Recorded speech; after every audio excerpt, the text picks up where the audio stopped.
ସାଙ୍ଗକୁ ମାରିଲା ସାଙ୍ଗ। ଏଭଳି ଲୋମଟାଙ୍କୁରା ଘଟଣା ଘଟିଛି ଖୋର୍ଦ୍ଧା ଜିଲ୍ଲା ବାଣପୁର ଥାନା ଅନ୍ତର୍ଗତ ଦୀକ୍ଷିତପଡ଼ାରେ।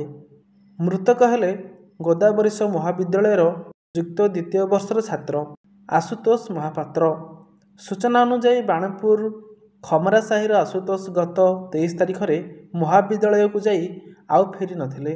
ଅପରାହ୍ନ 3ଟା ପରେ ତାଙ୍କର ମୋବାଇଲ ଫୋନ୍ ଆଉ ଲାଗି ନଥିଲା।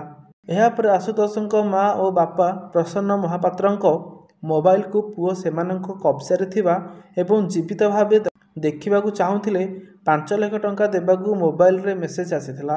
ଆହୁରି ମଧ୍ୟ ପୁଲିସକୁ ନ ଜଣାଇବା ପାଇଁ ତାଗିଦ କରିଥିଲେ। ତଥାପି ସେହି ରାତିରେ ଥାନାରେ ଅଭିଯୋଗ କରିଥିଲେ ଆଶୁତୋଷଙ୍କ ପରିବାର। ଅଭିଯୋଗ ପରେ ଆଶୁତୋଷଙ୍କ ବାପା ପ୍ରସନ୍ନ ମୋବାଇଲକୁ ପୁଣି ଏକ ମେସେଜ ଆସିଥିଲା। ଏଥିରେ ପୁଲିସକୁ ଜଣାଇଥିବାରୁ ପୁଅକୁ ଫେରାଇବେ ନାହିଁ ବୋଲି ଉଲ୍ଲେଖ କରାଯାଇଥିଲା। ଏହାର 36 ଘଣ୍ଟା ପରେ ଅର୍ଥାତ୍ ଆଜି ସକାଳେ ଖମରା ସାହିଠାରୁ ମାତ୍ର 2.5 କିଲୋମିଟର ଦୂର ଖଣାତ ଦୀକ୍ଷିତପଡ଼ା ଛକ ନିକଟ ଏକ ଅର୍ଦ୍ଧନିର୍ମିତ ଘର ପଛପଟ କୂଅରୁ ଆଶୁତୋଷଙ୍କ ମୃତଦେହ ମିଳିଛି।